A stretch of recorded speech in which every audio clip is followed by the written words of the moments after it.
Hi friends, നമസ്കാരം. ഇന്നത്തെ വീഡിയോയിൽ ഇന്ത്യൻ ജോഗ്രഫിയിൽ നിന്നുള്ള നദികൾ എന്ന് പറയുന്ന ഭാഗത്തു നിന്നും ഗംഗാ നദിയും അതിൻ്റെ പോഷക നദികളും നമ്മളൊരു റിവർ മാപ്പിലൂടെ വളരെ നന്നായിട്ട് പഠിക്കാൻ പോവുകയാണ്. തീർച്ചയായിട്ടും ഇങ്ങനെ പഠിച്ചു കഴിഞ്ഞാൽ നിങ്ങൾക്ക് ഒരിക്കലും ഒന്നുപോലും ഇതിൻ്റെ ഒരു ഫാക്റ്റ് പോലും മറക്കാൻ കഴിയില്ല. നന്നായി ഓർത്തിരിക്കാൻ ഈ റിവർ മാപ്പിലൂടെ പഠനം നിങ്ങളെ സഹായിക്കും. കഴിഞ്ഞ വീഡിയോയിൽ നമ്മൾ സിന്ധു നദിയും അതിൻ്റെ പോഷക നദികളെക്കുറിച്ചുള്ള എല്ലാ ഫാക്ട്സും പഠിച്ചിരുന്നു. PSC ചോദിക്കാൻ സാധ്യതയുള്ള എല്ലാ ഫാക്ട്സും പഠിച്ചു കഴിഞ്ഞു. ആരെങ്കിലും ആ വീഡിയോ കണ്ടിട്ടില്ലെങ്കിൽ ഞാൻ നിങ്ങൾക്ക് അതിൻ്റെ ലിങ്ക് താഴെ കമൻറ്റ് ബോക്സിൽ കൊടുക്കാം. ആ വീഡിയോ തീർച്ചയായിട്ടും കാണുക. ഈ വീഡിയോയിൽ നമ്മൾ ഗംഗാ നദിയെക്കുറിച്ചും അതിൻ്റെ പോഷക നദികളെക്കുറിച്ചും പഠിക്കുന്നു.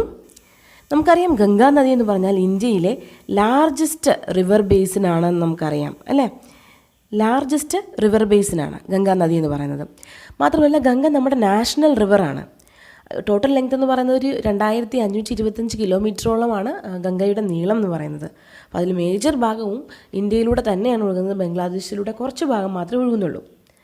ഗംഗാ നദി നമ്മുടെ ദേശീയ നദിയാണ്. ഭാരതത്തിൻ്റെ മർമ്മസ്ഥാനം എന്ന് വിശേഷിപ്പിക്കുന്ന നദിയാണ് ഗംഗ. കാരണം നമ്മുടെ രാജ്യത്തിൻ്റെ ഒരു 1/4 ഭാഗത്തോളം ഈ ഗംഗാ നദി ഡ്രെയിൻ ഔട്ട് ചെയ്ത് പോകുന്നു. അപ്പോൾ അതുകൊണ്ട് തന്നെയാണ് ഭാരതത്തിൻ്റെ മർമ്മസ്ഥാനം എന്ന് ഗംഗയെ നമ്മൾ വിളിക്കാൻ കാരണം. നമുക്ക് നോക്കാം എവിടെ നിന്നുമാണ് ഈ ഗംഗ ഉദ്ഭവിക്കുന്നതെന്ന് നമുക്ക് നോക്കാം. ഗംഗയുടെ ഉദ്ഭവസ്ഥാനം ഉത്തരാഖണ്ഡിലുള്ള ഗായ്മുഖ് എന്ന് പറയുന്നത്, അത് ഈ ഒരു ഭാഗത്തായിട്ട് വരെ. ഇതാണ് നേപ്പാൾ എന്ന് പറയുന്നത്, ടിബറ്റൻ റീജിയൻ എന്ന് പറയുന്നത്. അപ്പോൾ അവിടെ ഉത്തരാഖണ്ഡിന്, ഈ നേപ്പാളിനോട് അടുത്ത ഉത്തരാഖണ്ഡിലുള്ള ഒരു ഗായ്മുഖ് എന്ന് പറയുന്ന ഒരു ഗുഹയുണ്ട്. അതിനടുത്ത് ഗംഗോത്രി എന്ന് പറയുന്ന ഒരു ഗ്ലേഷ്യർ ഉണ്ട്. അപ്പോൾ ഗ്ലേഷ്യർ എന്ന് പറഞ്ഞു കഴിഞ്ഞാൽ മഞ്ഞ് മൂടിക്കിടക്കുന്ന ഒരു പ്രദേശമാണ്. അപ്പോൾ അവിടുത്തെ ഗ്ലേഷ്യറിന് ഏകദേശം കിലോമീറ്ററോളം ഉയരവും വീതിയും ഒക്കെ ഉണ്ടാവും. അപ്പോൾ അത്രയും വലിയൊരു ഗ്ലേഷ്യറാണ് ഗംഗോത്രി എന്ന് പറയുന്ന ഗ്ലേഷ്യർ. അവിടെ നിന്നുമാണിത് ഉത്ഭവിക്കുന്നത്. അപ്പോൾ ഇത് ഉദ്ഭവിക്കുമ്പോൾ അത് 2 നദികളായിട്ടാണ് ഉദ്ഭവിക്കുന്നത്. ഒന്ന് ഭാഗീരഥി, ഒന്ന് അളകനന്ദ എന്നുള്ള പേരിലാണ് അത് ഉദ്ഭവിക്കുന്നത്. കുറച്ചുകൂടി ഡീറ്റെയിൽ ആയിട്ട് നമുക്ക് അടുത്ത സ്ലൈഡിൽ നോക്കാം. ഭാഗീരഥിയും അളകനന്ദയും കൂടെ ഒരു പ്രത്യേക പോയിന്റിൽ കൂടിച്ചേർന്ന് ആണ് അത് ഗംഗയായിട്ട് രൂപപ്പെടുന്നത്. എന്നിട്ടത് ഉത്തരാഖണ്ഡിൽ നിന്ന് ഉത്തർപ്രദേശിലേക്ക് കയറി, ഉത്തർപ്രദേശിലൂടെ അതിൻ്റെ മേജർ പോർഷന് ഉത്തർപ്രദേശിലൂടെ ഒഴുകി ബംഗ്ലാദേശിലേക്ക് കടന്ന് അതിൻ്റെ ഒരു ഭാഗം മാത്രം, അതായത് ഗംഗ ഡിസ്ട്രിബ്യൂട്ടറി ആയിട്ട് പിരിയുന്നു. അതിൻ്റെ ഒരു ഭാഗം മാത്രം വെസ്റ്റ് ബംഗാളിലൂടെയും മറ്റൊരു ഭാഗം പത്മ എന്ന പേരിൽ ബംഗ്ലാദേശിലൂടെയും ഒഴുകിയിട്ട് അത് ബേ ഓഫ് ബംഗാളിൽ വന്ന് ചേരാണ്. ഓക്കെ, അപ്പോൾ ഇങ്ങനെയാണ് അതിൻ്റെ ഒരു വരവ്. അപ്പം നമുക്ക് നോക്കാം. നമ്മൾ പറഞ്ഞു, ഗംഗ എന്ന് പറയുന്നത് ഗായ്മുഖിനടുത്ത് നിന്നുമുള്ള ഗംഗോത്രി ഗ്ലേഷ്യറിൽ നിന്ന് വരുമ്പോൾ ഭാഗീരഥി എന്ന പേരിലാണ് അറിയപ്പെടുന്നത്. പിന്നീട് അത് അളകനന്ദ എന്ന് പറയുന്ന ഒരു റിവറുമായിട്ട് ചേർന്നിട്ടാണ് അത് ഗംഗ എന്നുള്ള പേരിൽ അറിയപ്പെടുന്നതെന്ന് നമ്മൾ പറഞ്ഞു.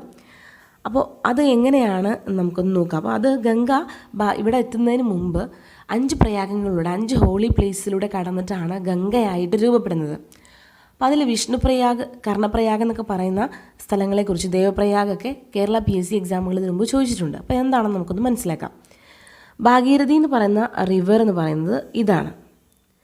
ഇത് അളകനന്ദ എന്ന് പറയുന്ന, ഈ ബ്ലൂ ഇതിൽ കൊടുത്തിരിക്കുന്നത് അളകനന്ദ എന്ന് പറയുന്ന ഒരു റിവറാണ്. അപ്പോൾ ഈ അളകനന്ദ ഉദ്ഭവസ്ഥാനത്ത് ധൗളി ഗംഗ എന്ന് പറയുന്ന മറ്റൊരു റിവറുമായിട്ട് കൂടിച്ചേരുന്നത് വിഷ്ണുപ്രയാഗ് എന്ന് പറയുന്ന ഒരു സ്ഥലത്ത് വെച്ചിട്ടാണ്.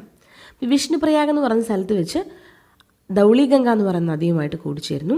അതിനുശേഷം അളകനന്ദ മുന്നോട്ടൊഴുകി നന്ദാകിനി എന്ന് പറയുന്ന ഈ യെല്ലോ ഇതിൽ കൊടുത്തിരിക്കുന്ന നന്ദാകിനി എന്ന് പറയുന്ന റിവറുമായിട്ട് ചേർന്ന് നന്ദപ്രയാഗ് എന്ന് പറയുന്ന സ്ഥലത്ത് വെച്ച് നന്ദാകിനി എന്ന് പറയുന്ന റിവറുമായിട്ട് ചേരുന്നു. പിന്നീട് വീണ്ടും മുന്നോട്ടൊഴുകി പിണ്ടാർ എന്ന് പറയുന്ന ഈ ഗ്രീൻ പോർഷൻ ഇത് കൊടുത്തിരിക്കുന്നതാണ്. പിണ്ടാർ എന്ന് പറയുന്ന റിവറുമായിട്ട് ചേർന്ന് അത് ചേരുന്നത് കർണപ്രയാഗിൽ വെച്ചിട്ടാണ്. അപ്പോൾ ആദ്യം വിഷ്ണുപ്രയാഗ്, പിന്നെ നന്ദപ്രയാഗ്, പിന്നെ കർണപ്രയാഗ്, അങ്ങനെ 3 സ്ഥലങ്ങളിലെത്തുന്നു. അതിനുശേഷം മന്ദാകിനി എന്ന് പറയുന്ന ഒരു ലെഫ്റ്റിൽ നിന്ന് വരുന്ന കണ്ടോ, മന്ദാകിനി എന്ന് പറയുന്ന റിവറുമായിട്ട് ചേർന്ന് വീണ്ടും മുന്നോട്ടൊഴുകുന്നു. മന്ദാകിനിയായിട്ട് ചേരുന്ന ഭാഗമാണ് എന്ത്, രുദ്രപ്രയാഗ് എന്ന് പറയുന്ന. അപ്പോൾ വിഷ്ണുപ്രയാഗ്, നന്ദപ്രയാഗ്, കർണപ്രയാഗ്, രുദ്രപ്രയാഗ്, അങ്ങനെ മന്ദാകിനി റിവറുമായിട്ട് ചേരുന്നത് രുദ്രപ്രയാഗിൽ വെച്ചിട്ടാണ്. അവിടെ നിന്ന് വീണ്ടും മുന്നോട്ടൊഴുകി ഭാഗീരഥിയുമായിട്ട് കൂടിച്ചേരുന്നു.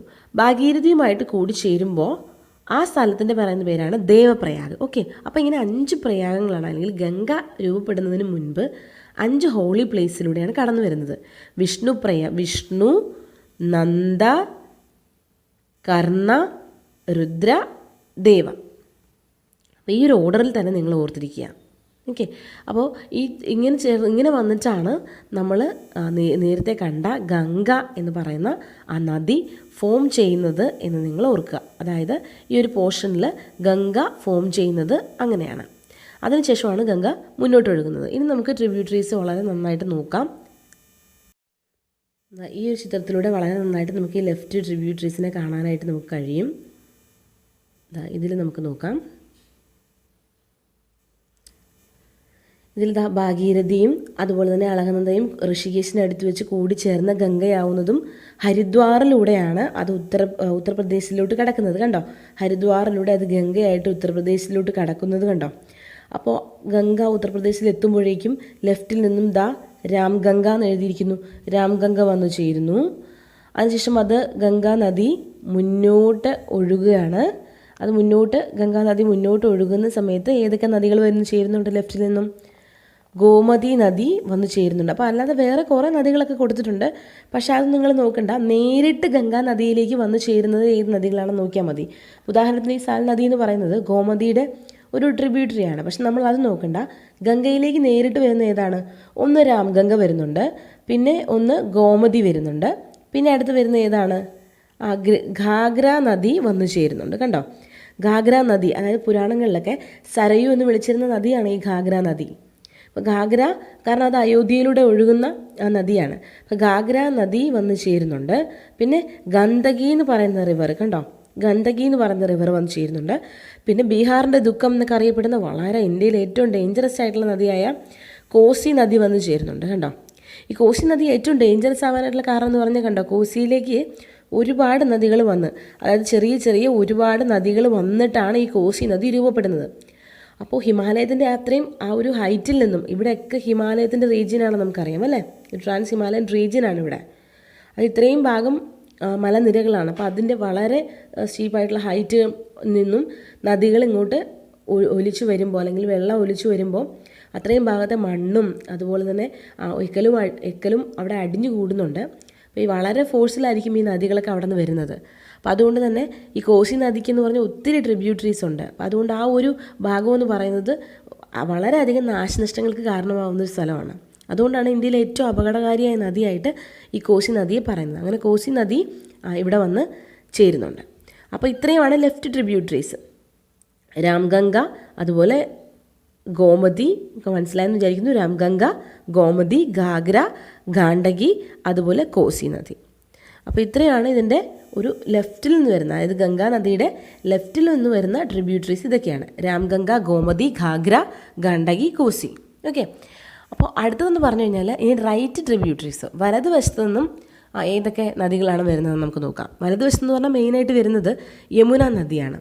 യമുന നദി തന്നെ വലിയൊരു നദിയാണ്.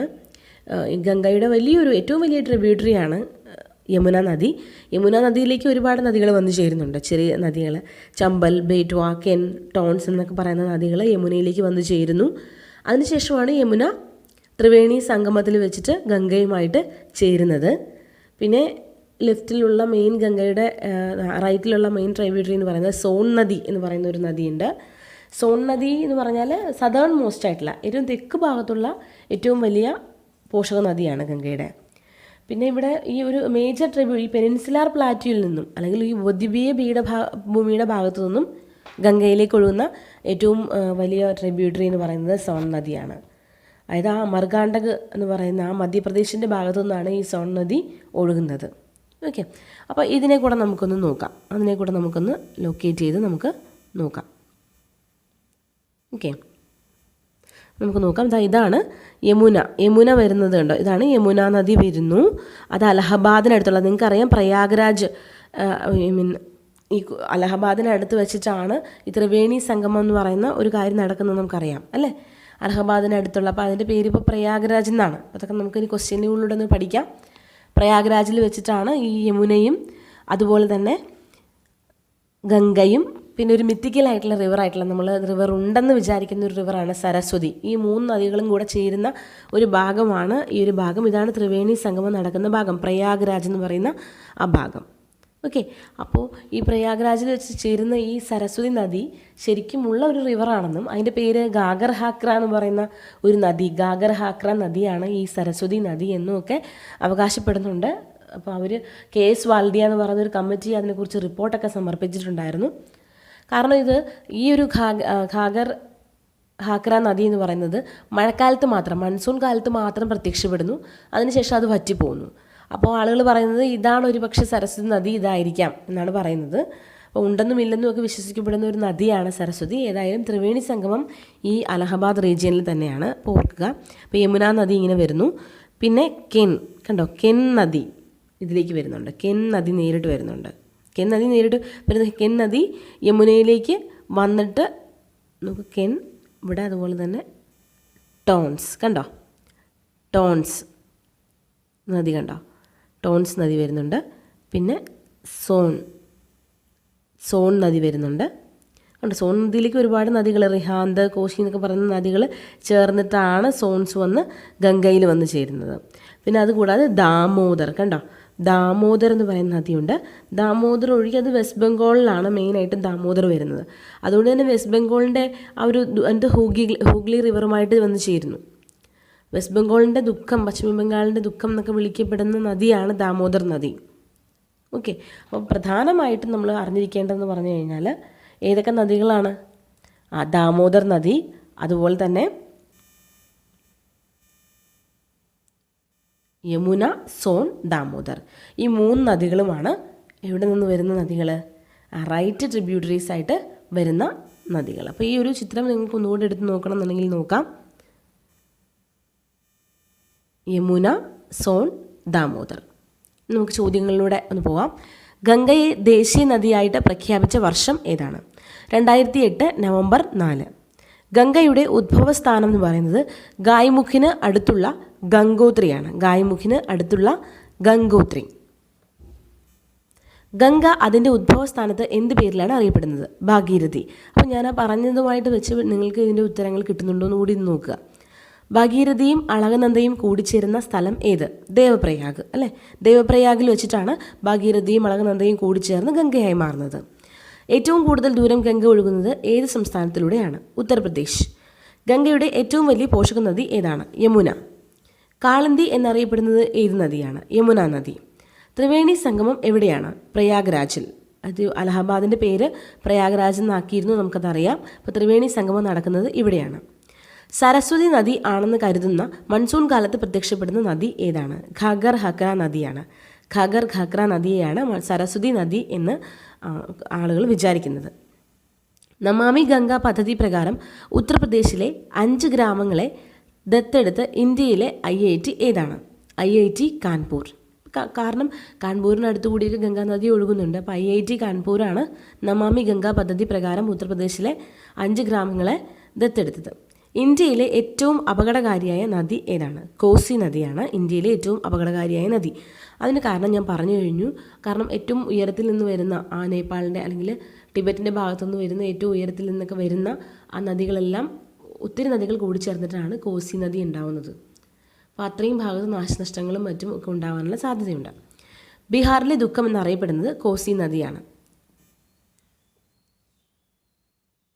അപ്പോൾ ഈ ഒരു ചിത്രത്തിൽ നമുക്ക് വളരെ വ്യക്തമായിട്ട് നമുക്ക് കാണാം ആ ഗംഗാ നദി ഒഴുകി പോകുന്ന ആ ഒരു ഭാഗം നമുക്ക് കാണാം. കാരണം എന്താ, ഗംഗ ഇവിടെ വന്നതിന് ശേഷം, അതായത് ഈ ഒരു ഭാഗം എന്ന് പറയുന്നത് ബീഹാർ പറ്റ്ന ആ ഭാഗമാണ് ഈ ഭാഗം. എന്നിട്ട് അതിന് ശേഷം അത് ബംഗ്ലാദേശ്, ഈ കാണുന്നതാണ് ബംഗ്ലാദേശിലേക്ക് കടക്കുന്നതിന് മുമ്പ് അത് 2ആയിട്ട് പിരിയുന്നുണ്ട്. 2 നദികളായിട്ട് പിരിയുന്നുണ്ട്, ഡിസ്ട്രിബ്യൂട്ടീവ്സ് ആയിട്ട് മാറുന്നുണ്ട്. അപ്പോൾ അതിൽ ഒന്നാണ് വെസ്റ്റ് ബംഗാളിലൂടെ കടന്നു പോകുന്നത്, ഒന്ന് പത്മ എന്ന പേരിൽ ബംഗ്ലാദേശിലൂടെ കടന്നു പോവുകയാണ് ചെയ്യുന്നത്. ഓക്കെ, അപ്പോൾ അത് ഇവിടെ ഒരു ബാരേജ് കെട്ടി നമ്മൾ അതിനെന്ന് വെച്ചാൽ ഗംഗയിലെ വെള്ളം മാക്സിമം നമ്മുടെ ഇന്ത്യയിലൂടെ കടത്തി വിടാൻ വേണ്ടി നമ്മളോട് ഒരു ബാരേജ് നിർമ്മിച്ചിട്ടുണ്ട്. 1975 നിർമ്മിച്ചതാണ്. ആ ബാരേജിൻ്റെ പേര് ഫറക്ക ബാരേജ് എന്നാണ്. ഫറക്ക ബാരേജ് മൂലം ഈ 2 ഡിസ്ട്രിബ്യൂട്ടറി ആയിട്ട് വരുന്ന ഈ ഒരു നദി ഭാഗീരഥി എന്ന പേരിൽ അറിയപ്പെട്ടുകൊണ്ട് മുന്നോട്ട് ഒഴുകുന്നു. അതാണ് പിന്നീട് ഹൂഗ്ലി റിവർ. അതിലേക്ക് ദാമോദർ നദി, ഇവിടെ നിന്ന് വരുന്ന ട്രിബ്യൂട്ടറി ആയ ദാമോദർ വന്ന് ചേരുമ്പോൾ അത് ഹൂഗ്ലി റിവർ എന്നുള്ള പേരിൽ കൊൽക്കത്തയിലൂടെ ഒഴുകി ഇതാ ഇവിടെ വന്ന്, അതായത് ബംഗാൾ ഉൾക്കടലിൽ വന്ന് ചേരുകയാണ് ചെയ്യുന്നത്. ഓക്കെ, അപ്പോൾ ഇതാണ് ഈ ഒരു ഗംഗയുടെ ഒഴുകുന്ന പാത്ത് എന്ന് പറയുന്നത്. അപ്പോൾ ഇനിയും നമുക്ക് കുറച്ച് ചോദ്യങ്ങളൂടെ ഉണ്ട്. ജിം കോർബറ്റ് നാഷണൽ പാർക്കിലൂടെ ഒഴുകുന്ന നദി ഏതാണ്? രാംഗംഗ. നമുക്കറിയാം ജിം കോർബറ്റ് നാഷണൽ പാർക്ക് എന്ന് പറഞ്ഞാൽ ഇന്ത്യയിലെ ആദ്യത്തെ നാഷണൽ പാർക്ക് തന്നെയാണ്. അപ്പോൾ ഈ ജിം കോർബറ്റ് നാഷണൽ പാർക്കിൻ്റെ ഉത്തരാഖണ്ഡിലാണുള്ളത്. അപ്പോൾ അവിടെ നിന്നും വരുന്ന നദിയാണ് രാംഗംഗ. രാംഗംഗ നമുക്കറിയാം ലെഫ്റ്റ് ട്രിബ്യൂട്ടറിയാണ് ഗംഗയിലേക്ക് വന്ന് ചേരുന്നത്. ഇനി ഗണ്ഡകി റിവറിനടുത്തുള്ള നാഷണൽ പാർക്ക് ഏതാണ്? വാൽമീകി നാഷണൽ പാർക്കാണ്. വാൽമീകി നാഷണൽ പാർക്ക് ബീഹാറിലാണെന്ന് നമുക്കറിയാം.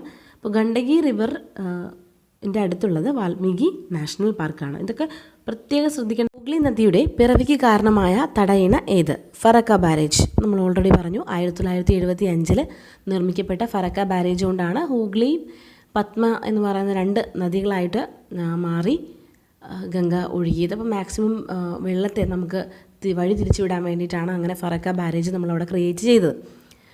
രാമായണത്തിൽ തമസ്യ എന്നറിയപ്പെടുന്ന നദി ഏതാണ്? ടോൺസ് നദിയാണ്. രാമായണത്തിൽ സരയു എന്ന പേരിൽ പരാമർശിക്കുന്ന നദി ഘാഗ്ര നദിയാണ്. അപ്പോൾ നിങ്ങൾക്ക് ആ റിവർ മാപ്പ് എടുത്ത് നോക്കി കാണാം, കൂടുതലും ആ അയോധ്യ ഭാഗത്തു കൂടി ഒഴുകുന്ന നദിയാണ് ഘാഗ്ര നദി.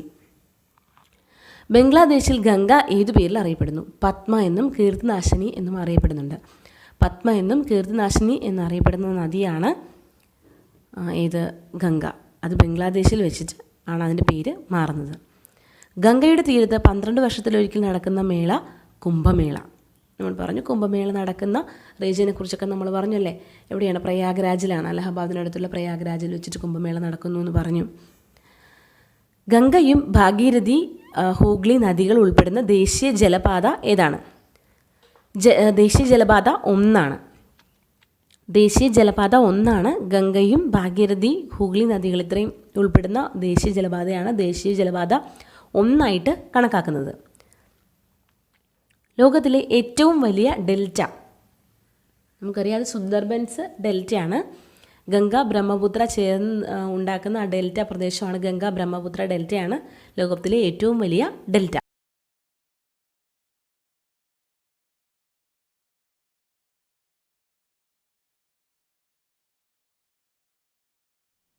ഗംഗ ആക്ഷൻ പ്ലാൻ തുടങ്ങിയ വർഷം ഏതാണ്? 1986 ഗംഗ ആക്ഷൻ പ്ലാൻ തുടങ്ങിയ വർഷം. ഇന്ത്യ ദേശീയ ജലനയം പ്രഖ്യാപിച്ച വർഷം കൂടി അപ്പോൾ ഓർത്തിരിക്കുക, 1987. ഇന്ത്യ ദേശീയ ജലനയം പ്രഖ്യാപിച്ചത് 1987.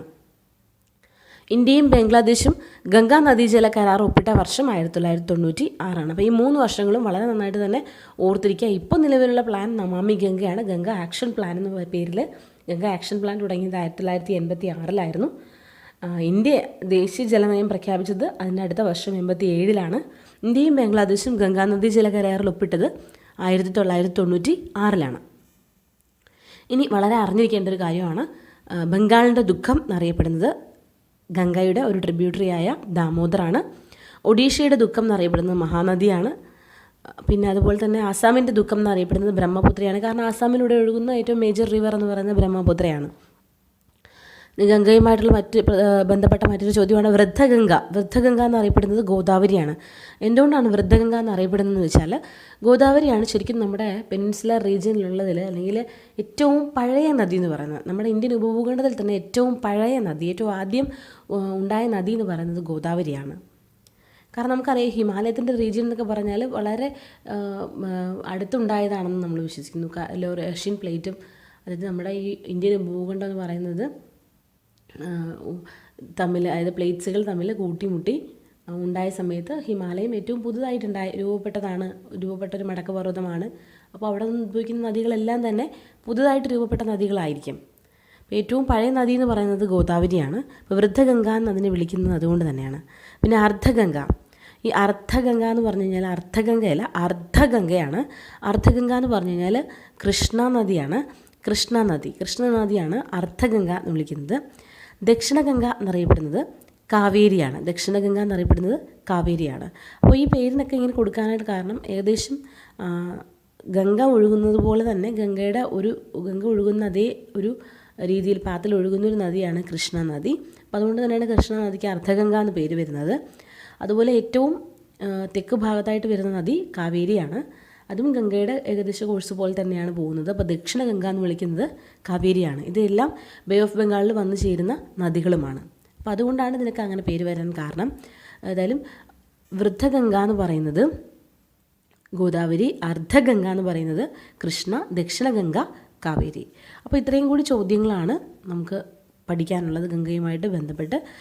ഇത്രയും തന്നെ നിങ്ങൾക്ക് പഠിക്കാനുള്ളൂ. ഇത്രയും പഠിച്ചു കഴിഞ്ഞാൽ എല്ലാ ഒരു പോർഷനും, അതായത് ഗംഗയുമായിട്ട് ബന്ധപ്പെട്ട ഭാഗങ്ങളെല്ലാം കവർ ചെയ്ത് കഴിഞ്ഞു എന്നാണ് അർത്ഥം. ഈ വീഡിയോ ഇഷ്ടപ്പെട്ടിട്ടുണ്ടെങ്കിൽ തീർച്ചയായിട്ടും നിങ്ങൾ ലൈക്ക് ചെയ്യാനും കമൻറ്റ് ചെയ്യാനും ഒന്നും മറക്കരുത്. നിങ്ങളുടെ ഫ്രണ്ട്സിന് ഉപകാരപ്പെടുമെങ്കിൽ തീർച്ചയായിട്ടും നിങ്ങളിത് ഷെയർ ചെയ്ത് കൊടുക്കണം. Thank you all.